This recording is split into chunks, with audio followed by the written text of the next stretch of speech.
Hey, welcome back po sa Coach Haji Vlog. Gandang umaga po. Magandang umaga po sa lahat. Good morning po. At God bless sa lahat.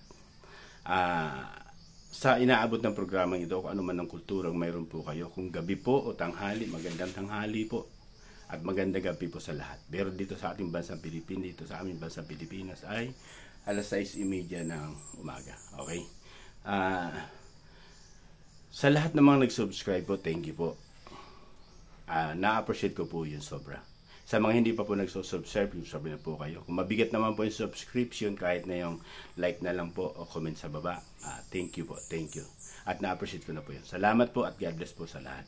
At pagpalain nawa na tayo ng buong may kapal ng ating lumikha. Okay? Ang re-reactionan po natin at bibigyan natin ng reaction at opinion yung tungkol sa conviction o convicted na si Franz Castro, yung ACT teacher representative ba yun sa Kongreso. Diyan sa parting Davao del Norte, di ba? Sa may sinagawa nila sa may diyan. Nasentensyahan po siya. Na-convict po siya sa pagkakasala na kidnapping sa mga kabataan. Okay po, ito po, bigyan natin ng reaction. BBM, DILG, di ba? Benor Abalos, ito po, malinaw po ito na nagkasala po sa batas na. Bakit? Hinatulan na po at nabasahan na po siya ng sakdal. Ito, di ba sabi nyo, sinusundan nyo lang naman ang batas. Batas na dapat walang nangingibabaw sa kung sino man, bagkos ito'y sinasabi natin batas. Sundan nyo po yung batas. Yan po, maliwanag po yan. May convict na po yan. Binasahan na ng sakdal. Nagkasala sa kidnapping. O, mayroon bang bounty? Diba? Mayroon bang bounty na isa ibibigay? Diba? O patong sa ulo. Ito, nagkasala na po ito. DILG, Benor Abalos. Hindi ba natin pwedeng gamitin yung kapersahan ng ating batas? Sandali lang po itong aking cute na pusa, maingay. Okay. Hindi ba na pwede nating ibigay ng hatol o bigyan ng bounty yan o patong sa ulo? Ito, nagkasala na po ito. Yung kay Mr. Kibuloy, di ba? Under appeal pa po sila. Di ba? Kitebes, tinanggal nyo po sa pagka-congressman, pero wala pa pong hatol, di ba? Ito, may hatol po, Mr. Tamba, bibigyan nyo ba ng hostisya o tatanggalin nyo ba sa pagka-congressman? Di ba? Patupad natin ang batas, di ba? Sinasabi nyo ang batas ay batas, sinusundan nyo lang ang batas. Ito, nagkasala na po ito.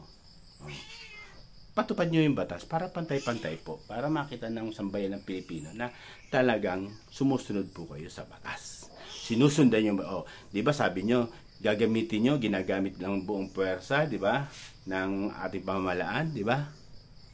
Sabi ni DILG, ito, gamitin nyo po.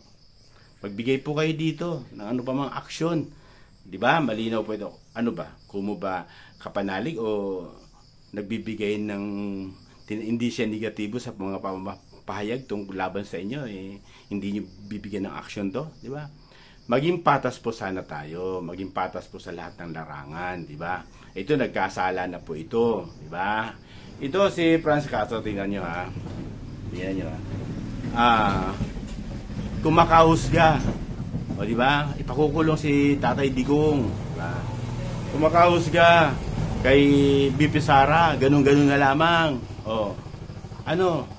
Franz Castro. Na. Ikaw pa lang may ginagawa hindi maganda ba? Nabasahan ka na ng sakdal. Senator Rizal Tiveros. Wala ba isasagawang committee hearing regarding doon? Kabataan din po ang biktima dito. Nabatay doon sa ginawa nyo kay Mr. Kibuloy, di ba? Kabataan yung mga nabiktima. At yun nga po ang panawagan nyo dahil sa mga kabataan, mga biktima ay dapat managot sa batas. Ito po, kabataan din po ang biniktima nito ni Franz Castro at kasama si Sator Ocampo. Napatunayan na po sa husgado na nagkasala, hinatulan ng korte dyan sa Davao del Norte. Wala bang pag-aresto? Wala bang pagpapadala ng bata-batalyon? Kasi ito, nagkasala na po ito Si Mr. Kibuloy, wala po pang conviction Inaapila pa nila, pero kung magpadala kayo ng batalyon ng mga SAP, ganun na lang, di ba? Hindi tayo kumakampi dyan sa kikuan. Ang atin lang, yung batas dapat, yun yung sinasabi niya, sumusunod lang kayo sa batas. batas na para sa lahat. Ito, nagkasala po ito, nahatulan na po ito ng kidnapping. Oh, ano, pakita nyo para maging patas po kayo. Maging patas kayo doon sa mga taong lumalaban naman ng tama, ng patas sana, pero hinusgahan nyo na po dyan sa Senado, di ba?